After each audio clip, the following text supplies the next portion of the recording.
স্বাগতিক লালমনিরহাট প্রাণের দল খেলবে শক্তিশালী প্রতিপক্ষ পঞ্চগড়ের বিরুদ্ধে। লালমনিরহাট জেলা বিএনপি ফুটবল দলের প্রতিপক্ষ সেই হিমালয় কন্যা পঞ্চগড় বিপুল ভাইয়ের দলটি, যে দলের 3 জন বিদেশি খেলোয়াড় ছিল আপনারা দেখেছেন, এবং আমাদের স্বাগতিক দলে সেখানে কিন্তু একাধিক ফরেন রিক্রুটমেন্ট বিদেশি খেলোয়াড়রা ছিল।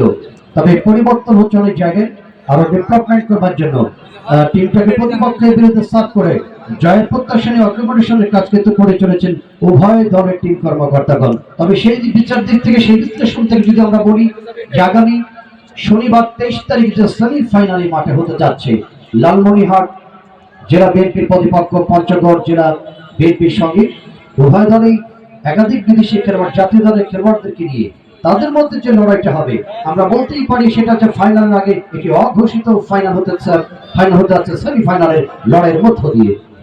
লিডার কিন্তু বললেন, অধ্যক্ষ আসাদুল হাবিব দুরু স্যার বললেন যে দর্শক অনেকে খেলা দেখতে পারে না, তাদের সুবিধার্থে মাঠের পশ্চিম দিকে তাদের স্টেজের পিছনে আমরা দর্শকের সরাসরি ম্যাচ দেখবার জন্য বিশাল পর্দার প্রজেক্টরের ব্যবস্থা করা হয়েছে।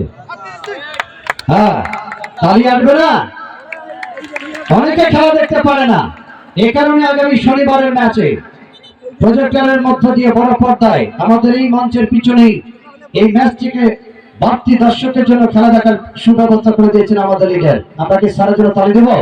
সবাই 3বারের চ্যাম্পিয়ন স্বাগতিক লালমনিরহাট জেলা বিএনপি ফুটবল দল বনাম হিমালয় কন্যা পঞ্চগড় জেলা বিএনপি।